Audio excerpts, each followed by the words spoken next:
Di video sebelumnya, teman-teman, kita telah membahas apa itu GERD, penyakit yang sering dianggap sepele, padahal bisa menghancurkan kualitas hidup kita dari dalam. Nah, sekarang teman-teman kita masuk ke bagian yang paling krusial, yaitu bagaimana cara kita mengendalikan GERD ini dalam kehidupan nyata.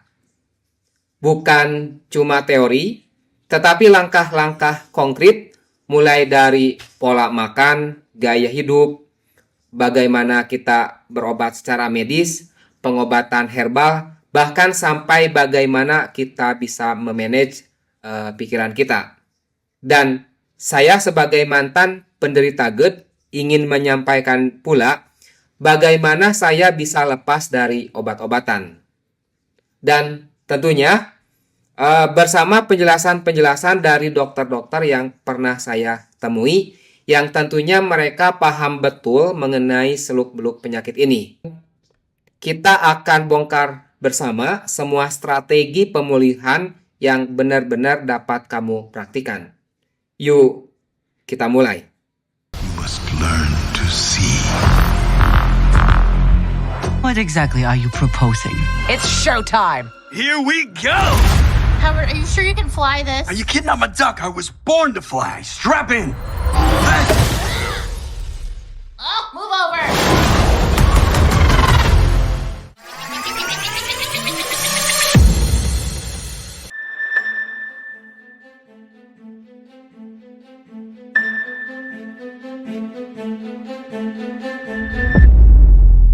Nah, di video kita yang pertama, kita telah mengetahui bahwa GERD ini diakibatkan oleh asam lambung yang berlebih serta asam lambung yang naik kembali ke kerongkongan. Atau dalam istilah medisnya, ini dikenal sebagai reflux acid. Nah, dengan demikian, maka asam lambung ini berhubungan dengan jumlah makanan yang masuk dan berhubungan pula dengan keteraturan atau tidak teraturnya makanan tersebut masuk ke lambung kita. Dengan demikian, pola makan ini akan memainkan peranan yang penting dalam pengelolaan GERD. Dengan mengetahui jenis makanan yang dapat membantu atau malah memperburuk kondisi sakit kita, kita dapat meminimalkan gejala dan meningkatkan kualitas hidup. Dan pada akhirnya, nanti kita dapat memiliki probabilitas tingkat kemungkinan atau tingkat kebolehjadian si GERD ini sembuh dengan lebih cepat dan lebih tinggi. Berbicara mengenai pola makan, maka kita juga harus tahu mengenai jenis makanan yang terlarang atau setidaknya sangat disarankan untuk dihindari. Kesatu adalah makanan pedas. Ini adalah jenis makanan yang saya rasa hampir setiap orang sudah mengetahuinya dan memahaminya. Untuk para penderita MAH dan GERD ini benar-benar terlarang. Seperti cabai, sambal, ataupun mungkin rempah-rempah yang kuat ya, seperti rempah-rempah pada makanan khas Timur Tengah atau rempah-rempah pada makanan dari India. Nah, hal ini terlarang dikarenakan cabai, sambal, dan rempah-rempah tersebut dapat membuat iritasi kerongkongan kita atau mengiritasi lambung kita. Apabila lambung atau kerongkongannya terdapat luka atau iritasi, maka ketika ada asam lambung, ini akan mengakibatkan terasa sangat perih di lambung dan kerongkongan kita. Nah, apabila kalau dalam kondisi yang benar-benar sangat parah, ini benar-benar terlarang sama sekali untuk makan pedas. Akan tetapi kalau teman-teman misalkan sudah mulai sembuh ya, pemulihan, beberapa dokter memang lebih menyarankan tidak, tetapi ada dokter juga yang istilahnya tuh kalau porsinya sangat sedikit, itu masih memberikan lampu hijau untuk makanan pedas ini. Dengan catatan ya kita porsinya tidak banyak. Alasannya kenapa? Karena makanan pedas ini termasuk di dalamnya sambal itu merupakan jenis makanan cita rasa ya. Kalau kita makan dengan sambal biasanya kan rasanya lebih nikmat daripada kita tidak makan dengan sambal.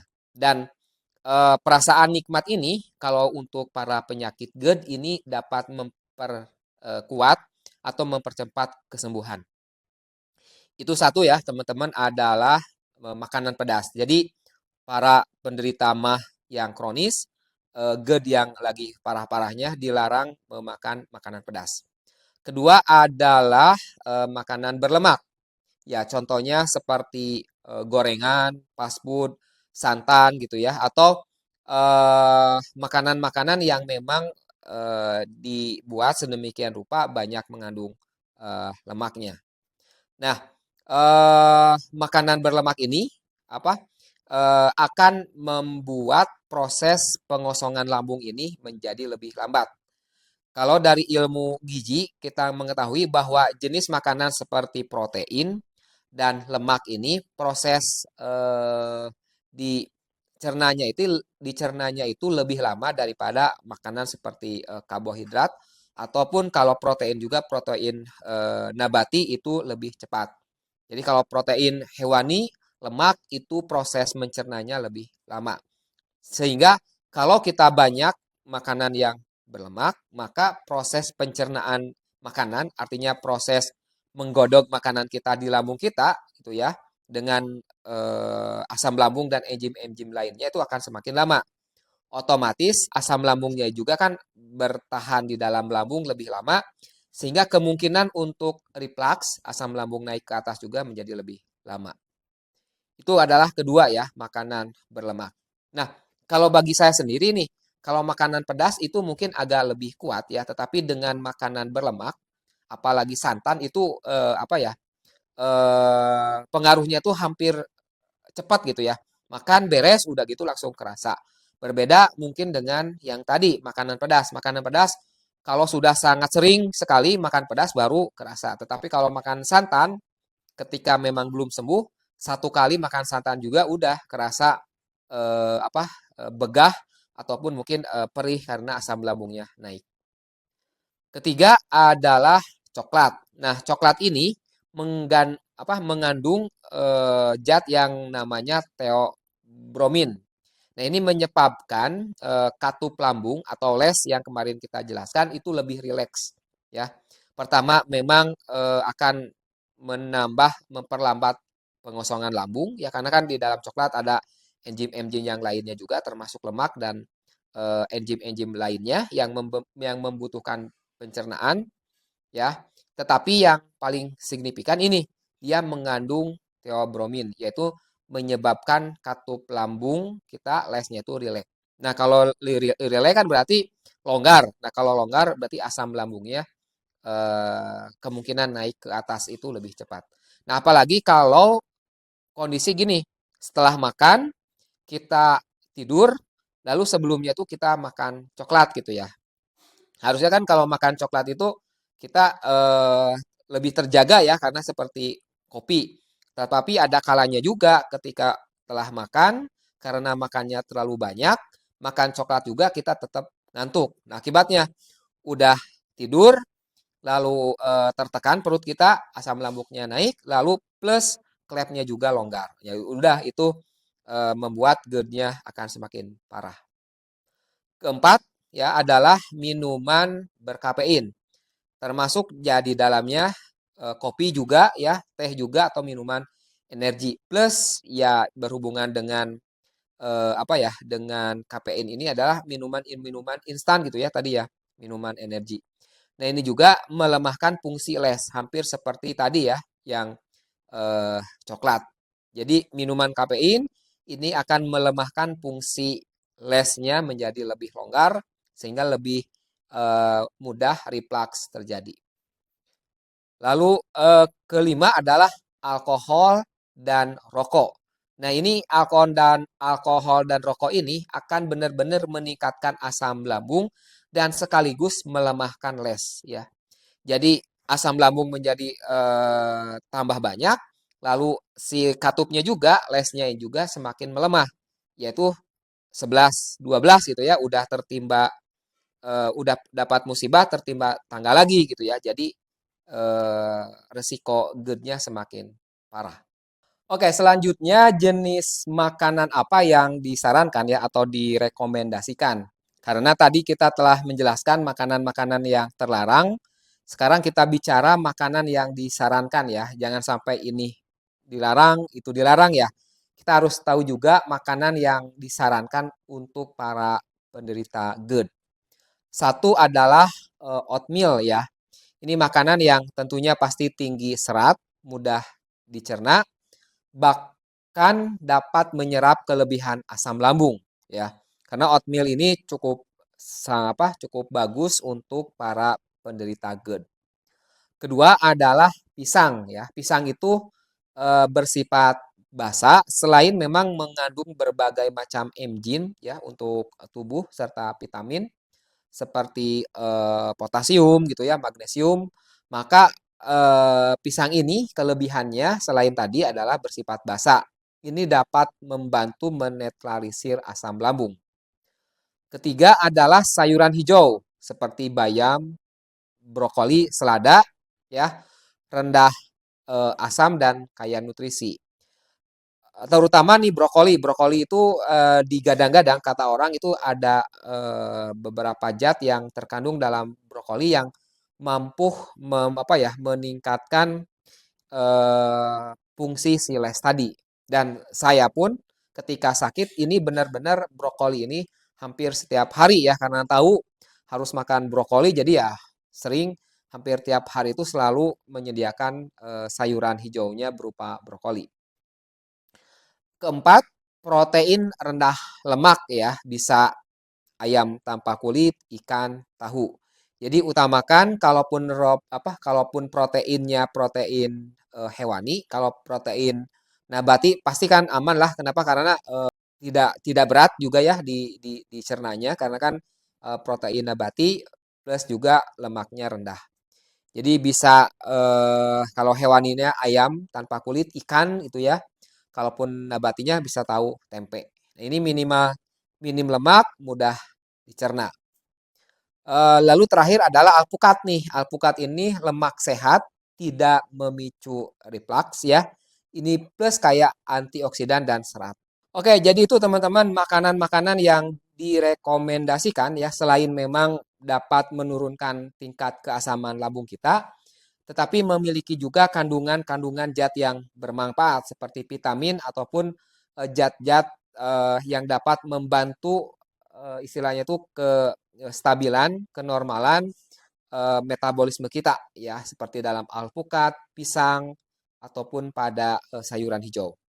Oke, teman-teman, selanjutnya kita akan jelaskan mengenai tips pola makan ya. Tadi kan sudah disebutkan bahwa ketika makan kita itu sebisa mungkin jangan dalam porsi banyak ya, dalam porsi yang besar, tetapi lebih disarankan memang porsinya kecil-kecil dan sering. Jadi tips dari saya ya untuk pola makan berdasarkan yang pernah saya lakukan adalah satu itu kita diusahakan makan dalam porsi yang kecil tetapi sering. Jadi kalau awalnya misalkan kita sehari itu makan 3 kali, maka ketika GERD itu disarankan kita bisa makan sehari 5 kali. Tapi jangan salah ya, porsinya jangan sama, harus lebih kecil. Jadi porsinya yang awalnya itu misalkan 1 piring menjadi setengah piring. Nah, ini tujuan untuk apa?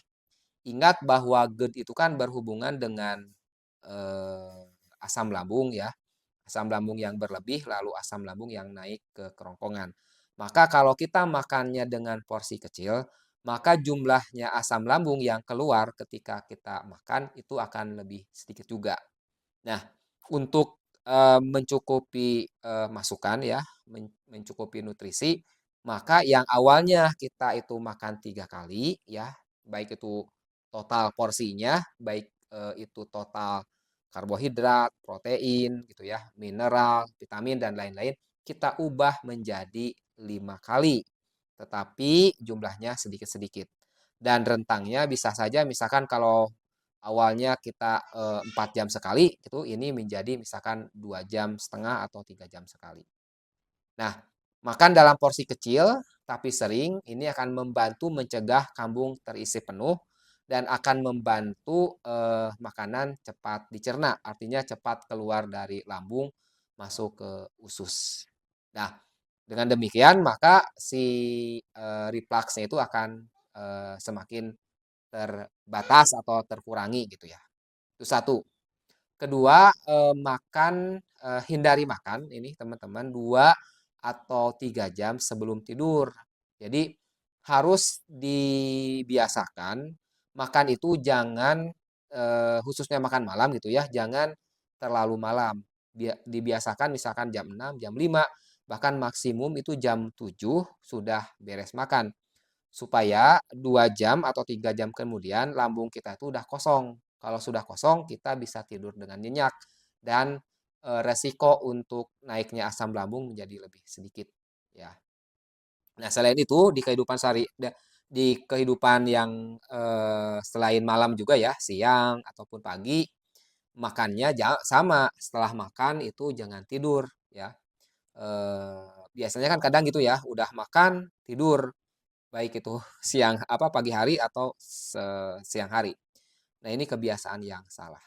Nah, kalaupun memang terpaksa ya, misalkan ya, karena, kalian benar-benar, insomnia sangat akut gitu ya, karena orang yang sakit GERD itu biasanya dengan insomnia juga.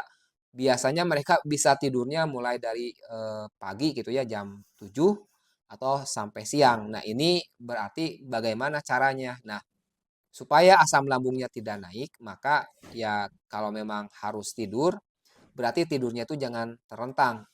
Posisi kepala kita harus ada di atas. Jadi kayak bersender gitu ya, seperti ini, bersender di depan kasur, kasih bantal. Nah, tidurnya tuh kepalanya agak ke atas sehingga kalau tertidur juga kan tidak terlentang sehingga asam lambungnya tidak naik. Oke, jadi itu hindari makan 2 jam sampai 3 jam sebelum tidur. Intinya jangan tidur setelah makan, baru setelah 2 atau 3 jam boleh tidur. Ketiga adalah lakukan makan itu dengan serius ya. Jadi makan perlahan, dikunyah sesuai dengan aturan dan tuntas. Jadi dikunyah misalkan disarankan 36 kali ya udah lakukan 36 kali supaya apa? Supaya lembut sehingga pencernaan nantinya tuh lebih mudah ya. Lebih mudah, lebih optimal, lalu nutrisi juga lebih mudah diserap. Kenapa kan sudah lembut seperti itu. Itu tips pola makan. Makan porsi kecil tetapi sering ya. Misalkan 2 jam, 3 jam, hindari makan 2 jam sampai 3 jam sebelum tidur dan makan dengan serius, perlahan dan tuntas. Jangan lupa dikunyah minimal 36 kali. Oke, itu yang tips pola makan ya. Nah, ini saya berikan ke teman-teman jadwal yang pernah saya buat ya. Ini saya buat jadwal sendiri, teman-teman. Jadi berdasarkan masukan dari para ahli nutrisi dan ya saya melakukan istilah tuh diskusi atau minta masukan kepada dokter. Jadi pola makan saya itu jadwalnya seperti ini. Ya mungkin teman-teman bisa niru juga. Jadi pagi hari, misalkan jam 6.30 sampai jam 7, saya melakukan makannya buah-buahan. Jadi bukan nasi dulu, tapi buah-buahan. Bisa pepaya, bisa melon atau semangka. Nah, supaya tidak bosan, setiap harinya ya lakukan rotasi agar tidak bosan. Misalkan hari ini pepaya, besoknya melon, besoknya lagi semangka. Dan kalau saya ditambah dengan minuman atau minum ramuan kesehatan buatan sendiri. Nanti saya jelaskan juga ramuan buatannya sendirinya itu seperti apa. Bahkan waktu itu ini belum dikenal dengan ada ya dokter siapa gitu yang memang berbicara herbal ya. Nah, belum zaman itu sih, cuma ya ternyata ketika disamakan persis gitu ya apa yang disarankan oleh beliau. Oke, jadi itu udah jam 6 sampai jam 7 kita harus beres sarapan ya, artinya buah-buahan. Nah ini suka banyak orang yang tidak terbiasa ya makan buah-buahan. Padahal kita itu sangat sehat apabila pagi-pagi itu makan buah-buahan. Baik itu untuk kesehatan jasmani ataupun kesehatan mental dan otak kita ya. Karena Kalau terlalu banyak ya karbo dan lain-lain, itu pasti akan ngantuk dan mood-nya itu biasanya jelek. Tapi kalau buah-buahan, mood kita untuk bekerja, untuk belajar itu semakin baik.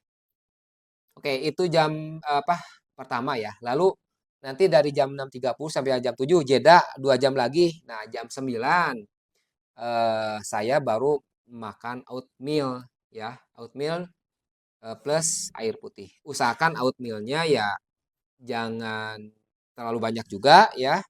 Kalau bisa plain atau kalau boleh susu juga jangan yang lemak tinggi gitu ya. eh, Lemaknya yang rendah. Jangan lupa minum air putih. Itu dari jam 9 sampai jam 30. Lalu nanti siang, ini makan utama ya. Makan siang dari jam 12.30 sampai jam 1. Makan utama nih, porsinya berarti ada nasi, tetapi tetap jangan terlalu banyak. Proteinnya bisa ayam, ikan. Nah, jangan lupa teman-teman nanti rotasi sumber protein agar tidak bosan. Sayurannya tambah juga ya, tadi kan ada nasi, protein, sayurannya sama bisa bayam, brokol, selada. Rotasi juga tiap hari supaya tidak bosan. Dan saya sarankan hindari sayuran atau lalapan yang menghasilkan gas gitu ya. Jadi harus tahu kayak lobak itu terus kol, apalagi kalau kolnya itu dimasak ya. Kol masak itu pasti akan menghasilkan gas dan Anda bakal lebih parah sakit mah atau GERD-nya gitu kalau makan kol. Maka di gorengan apa ya namanya itu kalau Sunda itu namanya bala-bala gitu ya. Nah, itu kan ada kolnya. Nah, itu problem untuk orang yang sakit mah atau GERD. Oke, jadi siang sampai jam 1 ya, rentangnya makan utama plus air putih. Lalu sore jangan lupa nanti jam 3.30 kan jedanya jangan terlalu jauh ya, tapi porsi sedikit. Nah, jam 3.30 sampai jam 4 baru makan lagi buah-buahan. Pepaya, melon atau semangka. Biasa lagi lakukan rotasi setiap hari supaya tidak bosan dan minum air putih. Lalu malamnya ini dari jam 6.30 sampai jam 7 maksimum makan malam. Usahakan nih bukan nasi gitu ya, supaya yang lebih mudah dicerna. Bisa kentang gitu ya. Atau mungkin singkong tuh boleh bagus juga tuh karena singkong tuh benar-benar bagus untuk orang yang mah. Nah, proteinnya bisa ayam, ikan. Sekali lagi jangan terlalu banyak. Sayurannya ya bisa bayam, brokoli, selada. Sekali lagi ini sayurannya hindari yang menghasilkan gas, lalu rotasi gitu. Nah, kalau di malam hari saya ada tambahan, saya minum ramuan kesehatan buatan sendiri juga. Jadi minum ramuan kesehatan itu di pagi hari dengan di malam hari. Itu adalah pola makan. Oke, tadi teman-teman telah dijelaskan ya bagaimana tata cara kita mengatur pola makan kita, makanan apa yang terlarang, makanan apa yang disarankan. Bahkan telah disampaikan juga jadwal makan dan porsinya seperti apa. Nah, seperti yang saya jelaskan bahwa GERD ini kan complicated ya, sehingga pengobatannya juga harus holistik. Jadi tidak hanya mengandalkan nanti obat-obatan medis, ya, pola makan juga harus dirubah, plus ini gaya hidup. Jadi gaya hidup harus berubah dari gaya hidup yang lama, yang kurang sehat, menjadi yang lebih sehat. Nah, perubahan kecil dan kebiasaan sehari-hari mungkin kita menganggapnya sepele, tetapi ketika kita berubah menjadi lebih baik ya, walaupun kecil, tetapi dilakukan secara kontinu, ini maka akan berdampak besar dalam meredakan gejala GERD. Dan ini memang telah terbukti oleh saya yang telah melakukan pola hidup sehat ketika sakit GERD dan ya sampai sekarang sisa-sisanya tuh masih bisa dilakukan walaupun tidak 100 total seperti dulu ketika sakit GERD ya. Sekarang suka masih ada cheating gitu ya, makan makanan yang kurang baik, tetapi ya alhamdulillah masih bisa mengendalikan. Oke, gaya hidup pertama yang perlu diperhatikan adalah satu harus menjaga berat badan ideal. Jadi teman-teman harus memperhatikan idealnya teman-teman tuh berat badannya harus berapa gitu kan. Ada aturan sih kalau nggak salah rumus. Jadi berat badan berbanding dengan tinggi badan itu ada ya. Coba teman-teman cari. Nah, intinya kita harus menjaga berat badan kita ideal. Jadi jangan terlalu gemuk, jangan terlalu kurus. Apalagi kalau gemuk, ya ini berat ya, obesitas karena yang obesitas itu akan memberikan tekanan yang lebih besar terhadap rongga perut dan tentunya asamnya itu akan semakin tinggi untuk terdorong ke atas ya. Jadi terjadi reflux eh, asam lambung ya. Nah, caranya mungkin ya banyak ahli diet gitu ya ataupun mungkin para coach kesehatan. Tapi yang saya rasakan kita nggak usah harus olahraga berat. Kenapa? Karena kita kan lagi good ya. Olahraga berat juga tidak bagus. Tetapi ya kita bisa olahraga ringan, jalan kaki yang santai gitu ya, peregangan, lalu pola makan sehat tadi ya, rendah lemak dan kalori.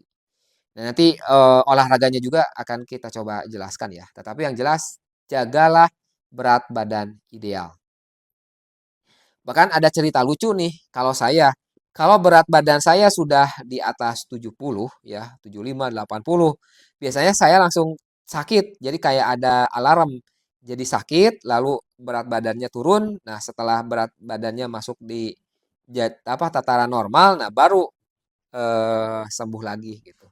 Jadi agak aneh sih ini. Jadi kalau udah overweight gitu ya, warning, jadi sakit.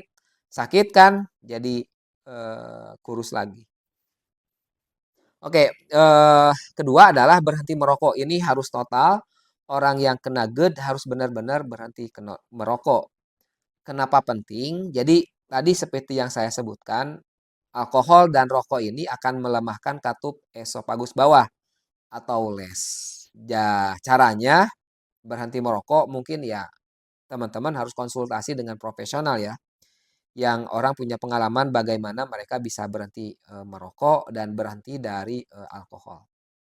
Nah, kalau saya menyarankan kegiatan merokoknya ganti dengan kegiatan yang profesional dan senang ya, kayak ganti kebiasaan dengan aktivitas sehat, olahraga, meditasi. Jadi kedua harus 100% berhenti merokok.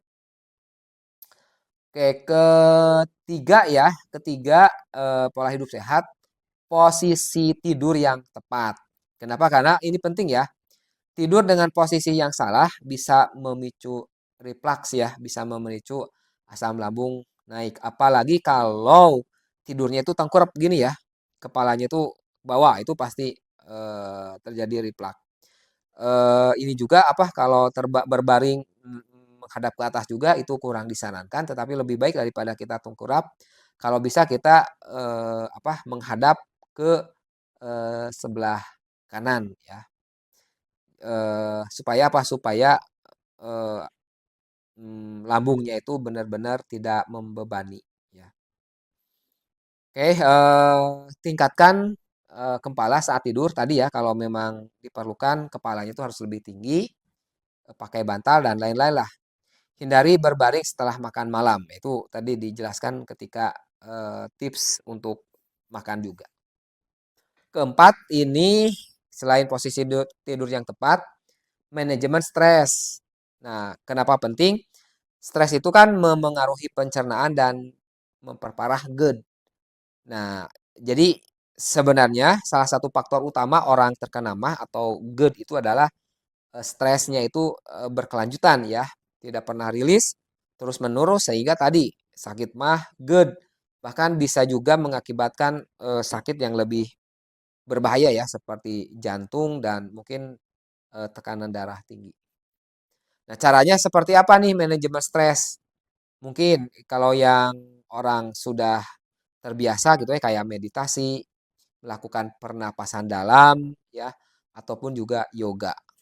Nah, itu secara umum. Lalu eh, waktu untuk istirahat dan hobi yang menyenangkan. Maksudnya gini, luangkan waktu selain tadi untuk meditasi, pernapasan dan yoga, luangkan waktu juga untuk istirahat. Jadi jangan terlalu banyak beban kerjanya. Luangkan waktu istirahat dan lakukan hobi yang menyenangkan. Nah, ini penting. GERD itu harus happy otaknya, berarti kita harus melakukan aktivitas-aktivitas yang menyenangkan plus produktif. Oke, selanjutnya apa? Itu kan gaya hidup sehat ya. Nah, selanjutnya kelima udah disebutkan juga batasi makan sebelum tidur. Tadi udah ya. Harus minimal 2 jam atau 3 jam sebelum tidur. Ini termasuk pola kesehatan juga. Jadi batasi makan, jangan langsung tidur. Sebisa mungkin 3 jam dari beres makan baru tidur. Nah, selanjutnya adalah pilih cemilan yang sehat. Buat cemilannya itu yang jangan berlemak gitu ya, jangan yang pedas atau makanan yang terlalu manis. Jadi gunakan buah-buahan untuk ngemilnya, buah-buahan juga non asam atau biskuit rendah gula gitu ya. Jadi teman-teman ngemilnya harus dirubah gitu ke hal-hal yang lebih sehat. Bisa ngemil kacang mede gitu ya ataupun jenis kacang-kacangan yang lain. Nah, keenam, olahraga untuk menguatkan les. Nah, ini penting karena problematika kita yang GERD itu ada di ringnya itu ya, Springer esophagus bawahnya, maka olahraga itu dilakukan supaya kita bisa menguatkan otot diafragmanya tadi lagi. Salah satunya harus dengan jalan kaki, ya ini akan membantu pencernaan. Jadi usus itu makanan yang hasil dicerna itu akan cepat turun, ya cepat dibuang, yaitu dengan jalan kaki. Kedua, lari kecil. Nah, ini jangan lari maraton gitu ya, lari sprint. Cukup lari ringan dan aman di perut gitu ya. Ketiga, kalau memang sudah agak sehat, boleh bersepeda. Tetapi jangan sampai jauhan gitu ya. Intinya bersepeda dengan nyaman, jaga berat badan, perkuat otot inti dan otot diafragma. Jadi itu, jalan kaki, lari kecil, bersepeda. Nah, ini itu akan berdampak pada otot diafragmanya semakin baik atau otot lesnya tadi menjadi lebih baik. Dan ini menjadi salah satu kunci saya juga ketika sembuh dari GERD itu ya saya rutinitas setiap hari lari pagi gitu ya. Awalnya mungkin nggak kuat sampai bisa lari cepat gitu ya, kayak lari sprint. Itu juga agak agak heran, tapi ya itu ketika telah sehat mampu lagi lari dengan cepat. Oke, itu adalah pola hidup sehat. Oke, teman-teman, kita masuk ke bagian yang paling penting ya, yang ditunggu oleh teman-teman semua, yaitu pengobatan GERD. Nah, saya melakukan 2 metode sekaligus, yaitu pengobatan medis dengan pengobatan alternatif. Nah, kenapa saya lakukan? Karena saya berpikir kalau hanya mengandalkan pengobatan medis, mungkin bisa sembuh ya, bisa sembuh dengan cepat. Kenapa? Kan karena sifatnya pengobatan medis itu kan dengan bahan-bahan kimia. Memang biasanya cespleng, tetapi itu bakal ada side effect dari dari obat-obat kimia yang kita konsumsi. Bahkan untuk jangka panjang, ini saya pikir pengobatan herbal akan lebih memberikan dampak. Karena rata-rata pengobatan herbal itu bisa membuat kesehatan kita lebih permanen daripada dari pengobatan yang dilakukan oleh pengobatan medis. Kalau herbal itu mengobati pada pokok permasalahannya, tetapi kelemahannya kalau herbal itu kan porsinya itu kecil-kecil, jadi harus lama. Sedangkan obat pendekatan medis ya dengan bahan kimia itu memang kadarnya itu kan udah ditakar gitu ya. Udah ada takarannya yang diberikan oleh dokter di resep kita. Sedangkan kalau medis itu biasanya sedikit-sedikit dan itulah yang nanti menjadi bukit sehingga penyakit kita benar-benar sembuh. Oke, jadi pengobatannya bisa oleh obat medis. Terapi lanjutannya ya bisa dengan obat herbal. Nah, untuk yang lebih detail, jadi pada dasarnya pengobatan GERD itu bisa melalui 3 pendekatan ya. Tadi kan cuma disebutkan 2 pendekatan. Satu, jelas-jelas menggunakan pengobatan medis, artinya menggunakan obat-obat kimia. Kedua, ini terapi lanjutan dengan alat-alat tertentu, bahkan mungkin dilakukan operasi ya, terapi lanjutan. Ketiga, baru adalah pendekatan pengobatan herbal atau tradisional. Oke, kita coba jelaskan satu persatu ya. Oh ya, pemilihan metode ini tergantung dari tingkat keparahan ya. Biasanya obat medis kalau sembuh cukup, tetapi kalau lebih parah lagi berarti harus ditambah yang lanjutan, operasi atau endoskopi. Oke, kita coba jelaskan lebih detail ya. Pertama adalah obat-obatan medis. Nah, obat-obatan medis ini ada beberapa jenis. Pertama adalah antasida. Fungsinya menetralisir asam lambung, ini cepat redakan gejala. Antasida itu ya seperti Promah atau Milanta, itu kan dia akan membantu menurunkan asam lambungnya. Ya, karena fungsinya memang untuk menetralisir. Nah, kekurangannya ini benar-benar hanya sementara ya, walaupun obat medis tidak menangani penyebabnya. Contohnya ya aluminium hidroksida atau magnesium hidroksida. Atau kalau saya boleh nyebut merek, Promah atau Mailanta gitu ya. Itu obat-obatan medis jenis antasida. Kedua adalah PPI, proton pump inhibitor. Atau fungsinya itu menghambat enzim penghasil asam. Jadi kita akan menekan enzim yang menghasilkan asam. Nah, ini bisa jangka panjang pengobatannya. Nah, keuntungannya efektif sembuhkan esofagitis ya. Jadi kalau ada kompleksitas yang sudah sampai pada esofagitis bisa menggunakan PPI ini, lalu bisa juga mencegah kekambuhan. Contoh yang masuk ke dalam PPI, obat-obat yang diberikan oleh dokter adalah omeprazol, esomeprazol, dan lansoprazol. Saya sendiri hampir pernah tiga-tiganya ya, tapi umumnya saya menggunakan omeprazol atau lansoprazol. Itu jenis PPI. Selanjutnya pengobatan medis ketiga obatnya adalah H2 blocker. Fungsinya memblok histamin yang memicu asam lambung. Nah, keuntungannya ini cocok untuk gejala yang ringan atau sedang. Contohnya ranitidin, famotidin. Jadi ini menghalang si H2 ya si histamin, enzim histamin. H2 blocker.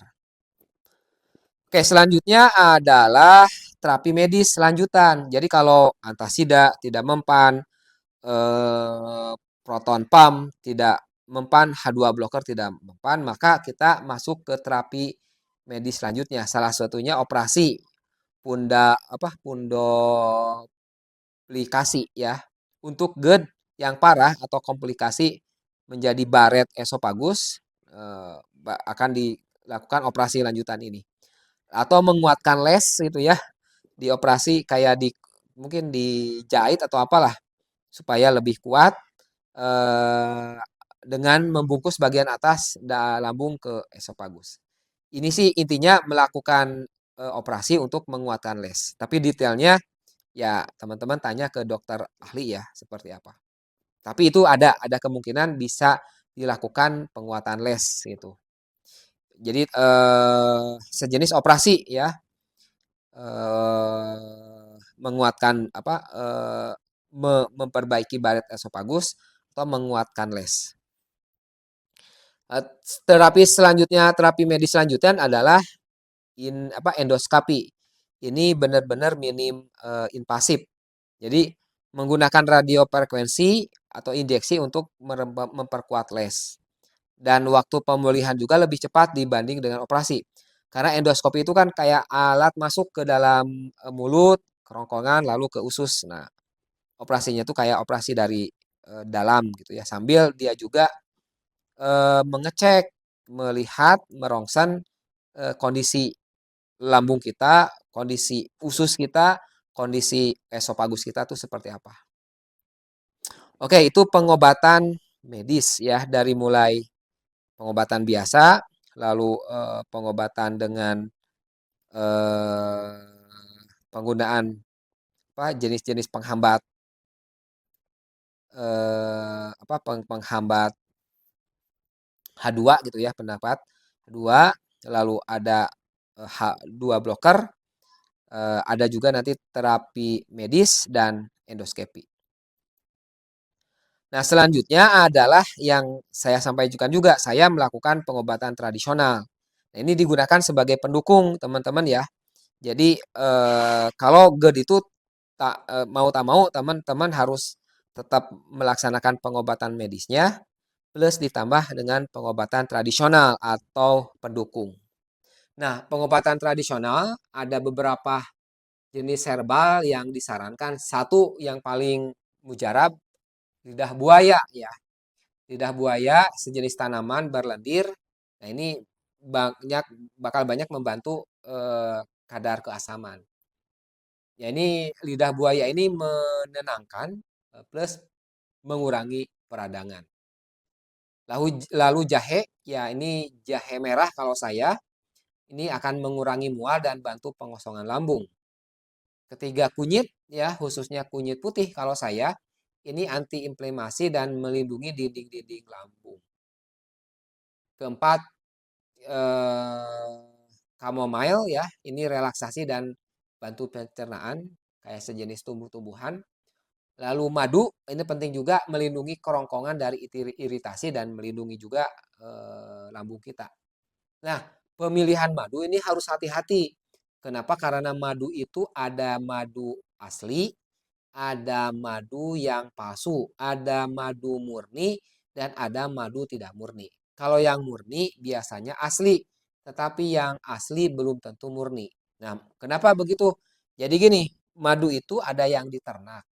Lalu memang dihasilkan dari lebah, tetapi pakannya itu dia diberikan bukan dari alam, tetapi dikasih gula. Maka ya manisnya juga mungkin seperti gula. Jadi asli dari tawon, ya dari hewan lebah, tetapi tidak murni gitu ya. Kenapa? Karena tadi dibantu diberikan makanan gula. Bahkan ada yang masuk tidak murni juga, misalkan dioplos gitu ya. Yang murni ditambahkan cairan atau ditambahkan dengan yang kurang murni. Intinya kalau orang mah itu harus nyari madunya yang murni. Kenapa? Karena mah itu sensitif. Tadi kan dikasih buah-buahan kalau yang mengandung pestisida itu saya langsung kambuh. Nah, ini juga madunya harus benar-benar murni gitu. Misalkan madu hutan bukan madu ternak. Dan itu telah saya buktikan ketika saya mengkonsumsi madu murni gitu ya 100% dari hutan. Nah, itu membantu saya mempercepat kesembuhan. Selanjutnya konsumsi moderat ya, bisa di oke. Maaf, madu murni selanjutnya adalah licorice ruti. Nah, ini akan meningkatkan lendir pelindung lambung. Tapi katanya konsumsinya harus moderat karena bisa mempengaruhi tekanan darah. Keempat, pendekatan holistik. Jadi ya selain pengobatan berarti kan tadi disinggung juga gaya hidup sehat gitu ya, pola makan, manajemen stres, olahraga ringan kan udah disebutkan. Obat medis untuk mengendalikan gejala dan cegah komplikasi. Herbal sebagai pelengkap bukan pengganti total obat. Jadi holistik itu gaya hidup, obat medis, herbal. Itu teman-teman lakukan, baru ini pengobatannya adalah holistik. Nah, ini saya sedikit berbicara mengenai pengalaman pribadi ketika saya berobat ya. Saya memang sudah rutin periksa ke dokter gitu ya, sesuai dengan jadwal kunjungan, konsultasi, didiagnostik ulang, kasih obat lagi. Memang itu telah dilakukan. Plus saya memang konsumsi ya kayak antasida gitu ya, lalu PPI ataupun H2 blocker. Nah, ternyata kalau bagi saya itu tidak cukup. Kenapa? Karena saya ada kecemasan, ada kadang panic attack dan kadang susah tidur. Mau tak mau, maka saya diresepkan obat penenang. Nah, akibatnya memang dengan obat penenang tersebut proses penyembuhan menjadi lebih cepat. Kenapa? Karena stres saya kan tereduksi dan tidur saya yang asalnya benar-benar insomnia, susah tidur itu menjadi mudah karena ada obat penenang tadi. Jadi jam 9 udah bisa tidur, jam 3, jam 4 sudah bangun untuk beribadah gitu ya. Itu enak banget lalu setelah subuh olahraga. Nah, akan tetapi ada satu hal yang lebih buruk, yaitu kita menjadi ketergantungan dengan obat penenang tadi.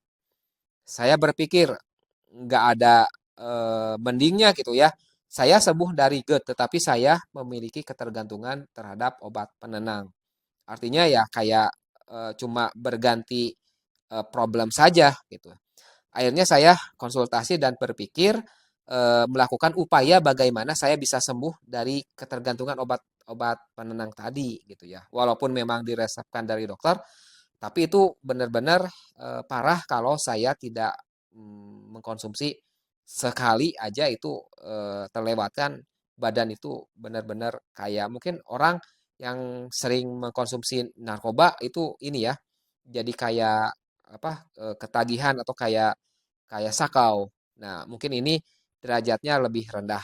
Nah, saya berusaha dengan pola apa? Dengan cara mereduksi tiap minggu atau tiap hari. Jadi pertama, yang awalnya saya mengkonsumsi obat penenang itu tiap hari. Nah, setelah seminggu itu diturunkan menjadi 2 hari sekali. Asalnya kan 1 hari sekali. Setelah 1 minggu, lalu minggu selanjutnya menjadi 2 hari sekali. 2 hari ya enggak, 1 hari obat. 2 hari enggak, 1 hari obat. Lakukan seminggu, setelah itu masuk ke minggu selanjutnya, reduksi menjadi 3 hari sekali gitu ya. Seminggu lagi, masuk ke minggu selanjutnya, reduksi menjadi 4 hari sekali dalam seminggu sampai mungkin saya berupaya seminggu itu sekali gitu ya. Kan tadi 4 hari sekali, 5 hari sekali, 6 hari sekali, sampai 7 hari sekali. Jadi 7 hari sekali, 7 hari sekali, 7 hari sekali sampai 1 bulan. Nah, setelah beres itu baru saya cut, tidak minum lagi dan itu terbukti benar-benar saya bisa sembuh dari obat penenang. Awalnya susah banget, kenapa? Karena gitu ketagihan. Cuma ketika memang dikurangi gitu ya, sedikit demi sedikit sampai hilang dan hilang ketergantungannya sehingga ya saya alhamdulillah sembuh dari GERD, bebas dari obat penenang. Mungkin ini bisa dijadikan juga istilahnya itu upaya ya, best practice bagi teman-teman bagaimana pola pengobatannya dan bagaimana cara eh, keluar dari ketergantungan. Kenapa? Karena obat penenang ini bagi jenis-jenis sakit GERD tertentu ini sangat bermanfaat, apalagi yang sering terkena panic attack. Oke, teman-teman itu mudah-mudahan bermanfaat. Nah, terakhir adalah oh bukan, mungkin ya 2 lagi ya. Sekarang masuk ke menu pengobatan herbalnya. Nah, saya melakukan menu pengobatan herbal itu menggunakan kunyit putih ya. Kenapa? Karena kunyit putih ini memiliki sifat antibakteri ya, menenangkan dan membantu melapisi dinding lambung kita. Bisa kunyit kunyit biasa ya yang kuning, tapi katanya berdasarkan informasi dan saya riset studi gitu, mencari data informasi dari literatur yang kunyit putih itu lebih bagus. Bahkan kalau untuk yang kanker, kunyit putih ini lebih bagus daripada kunyit kuning biasa.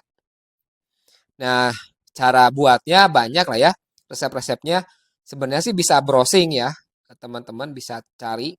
Tapi yang jelas biasanya saya sih siapkan ruas 1 kunyit putih ya mungkin kira-kira 10 gram, kupas, cuci bersih.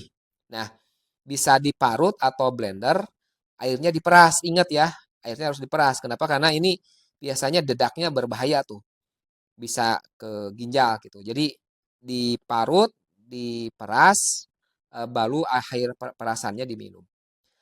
Campurkan 1 sendok madu murni plus kalau bagus dengan dengan garam ini garam bagus itu ya, bukan garam biasa, tetapi garam yang warnanya kuning itu. Oke, garam Himalaya. Nah, itu penting. Jadi kunyit tambah madu, madunya harus madu murni ya, ingat. Plus satu lagi adalah tadi tambahkan sedikit garam Himalaya. Ya aturannya mungkin minum sehari 2 kali sehari ya, pagi atau malam. Nah, kalau saya kan di Sweet ya. Kalau paginya ini minum herbal kunyit gini. Nah, nanti kalau si malamnya saya eh, memakan ini Jennifer jeruk nipis peras. Nanti kita bahas juga. Oke, pertama kan tadi kunyit putih ya, ini di pagi hari. Nah, lalu tengah harinya saya meminum lidah buaya. Jadi lidah buaya gunakan yang sudah di apa ya, di eh, kupas gitu ya, lalu dihilangkan lendirnya. Nah, ini lendirnya harus dihilangkan. Kenapa? Karena ini berbahaya. Lendirnya hilangkan, lalu rendam dengan air garam. Supaya apa? Supaya bersih dan bisa menghilangkan gel yang gatalnya yang berbahaya tersebut. Konsumsi 1 sampai 2 sendok makan langsung atau bisa juga dengan campur madu. Lalu catatan ini kalau si aloe veranya ya, si lidah buaya katanya pastikan yang jenisnya aloe vera barbadensis Miller. Ini yang aman untuk dikonsumsi ya. Sekali lagi eh, lidah buayanya jenis aloe vera barbadensis Miller.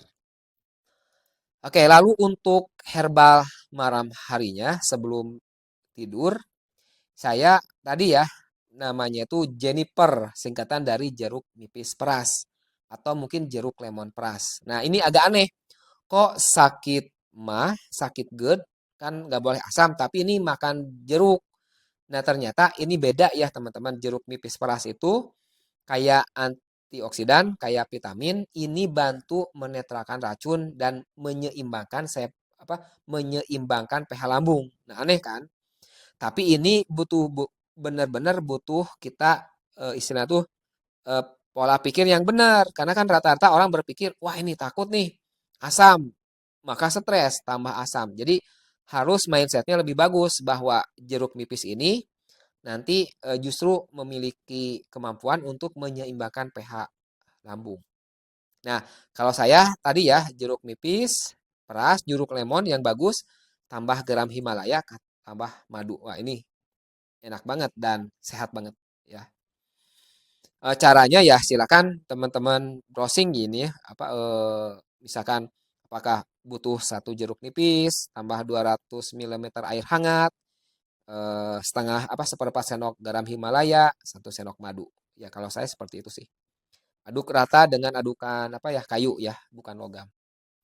Oke, gitu jadi pengobatan herbalnya eh, kunyit putih ya, lidah buaya dan jeruk nipis peras atau lemon peras. Oke, teman-teman itu pengobatannya ya. Oh ya, selanjutnya adalah doping vitamin. Ini juga penting. Nah, jadi selain memang pola makan kan udah diperbagus banget ya.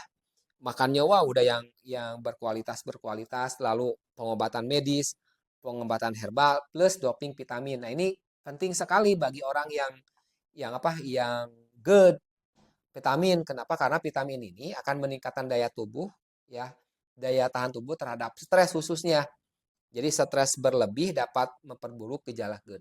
Nah, vitamin apa saja yang disarankan? Nah, berdasarkan beberapa informasi literatur, ternyata vitamin yang bagus untuk MAH dan GERD adalah vitamin B kompleks. Nah, kenapa? Kelebihannya vitamin B kompleks itu mendukung fungsi saraf dan kesehatan mental. Jadi stresnya bisa berkurang, meningkatkan energi dan metabolisme tubuh, ya ini untuk pencernaan, lalu membantu pemulihan otot jaringan tubuh. Nah, ini penting ya. Kenapa? Karena orang katanya gini, si vitamin B kompleks itu dia itu adalah anti stres. Jadi kalau kita stres tanpa ada vitamin B kompleks ketika masuk ke tubuh itu akan langsung menyerang tubuh. Tetapi kalau kita sudah mengkonsumsi vitamin B kompleks, maka ketika stres masuk ke tubuh yang dihajar itu adalah si B kompleksnya dulu. Setelah B kompleksnya libas ya KO juga baru masuk ke tubuh kita. Jadi kalau kita sudah terbiasa dengan B kompleks dengan apa ya kadar yang bagus, nah stres kita akan tereduksi. Kenapa? Karena kalau stres itu yang dihajar adalah B kompleksnya dulu gitu ya, baru ke tubuh kita. Jadi terfilter lah. Jadi yang masuk ke tubuh itu bisa nol atau sudah berkurang sedikit-sedikit. Oke itu ya. Jadi apa istilahnya tuh konsumsi vitamin B kompleks dengan teratur. Nah, B kompleksnya yang seperti apa? Nah, saya sarankan B kompleksnya yang benar-benar bagus, jangan B kompleks asal-asalan ya kan banyak tuh B kompleks yang mereknya tidak jelas. Ya, salah satunya mungkin bisa vitamin B kompleks yang saya rekomendasikan di sini. Nah, ukurannya juga minimal harus 50 mg. Jangan kurang gitu ya. Lebih juga kurang baik juga ya. Terlalu berlebihan karena kan nanti tubuhnya terlalu berat dan ginjalnya khususnya terlalu berat. Jadi 50 mg. Nah, karena gini kalau di bawah 50 mg si vitamin B kompleks itu akan hancur ketika masuk ke tubuh. Kenapa? Dilibas oleh asam lambung. Nah, kalau 50 gram, 50 miligram, maaf, bukan 50 gram, 50 miligram, ketika masuk ke tubuh, nah asam lambung menghajarnya masih ada sisa B kompleks yang masuk ke dalam tubuh kita. Jadi B kompleks ini akan kena oleh asam lambung. Jadi tapi kalau ukuran dia besar, masih tersisa yang bisa diserap oleh tubuh kita. Oke, jadi itu vitamin B kompleks minimal ya. Kalau ada tambahan misalkan vitamin yang apa ya A, C dan vitamin D yang lainnya itu silakan. Tetapi yang terpenting adalah vitamin B kompleks. Oke, nah selanjutnya adalah bagaimana kita mengelola kesehatan mental. Nah, ini yang perlu kita dilakukan. Kenapa? Karena vitamin ini kan berhubungan dengan stres gitu ya. Sehingga kita harus mengelola stresnya. Ya bisa dengan cara meditasi mungkin kalau rekan-rekan yang di luar non muslim gitu ya. Bisa meditasi atau yoga. Kalau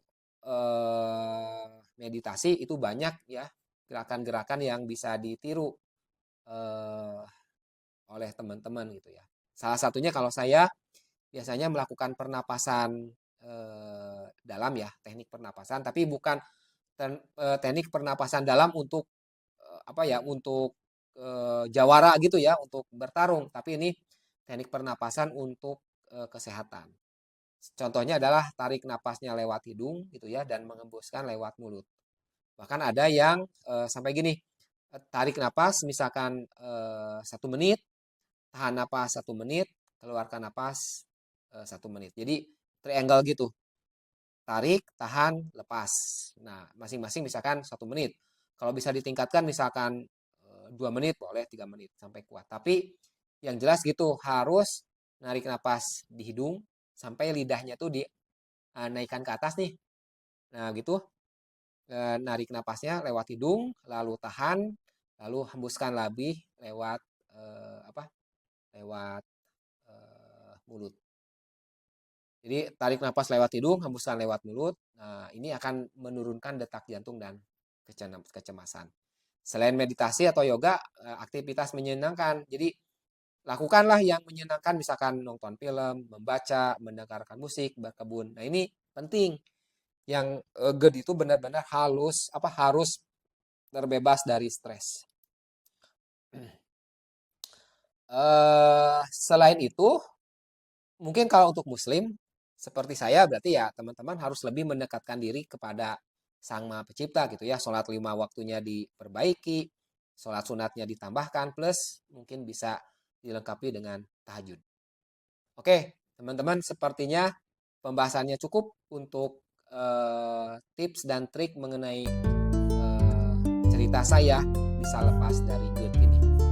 Mulai dari awal ya, video pertama mengenai jenis-jenis mengenai pengertian penyakit GERD, lalu penyebabnya seperti apa ya, sampai ke video yang sekarang pengobatan, pola makan, pola hidup ya, vitamin, lalu obat herbal dan obat medis.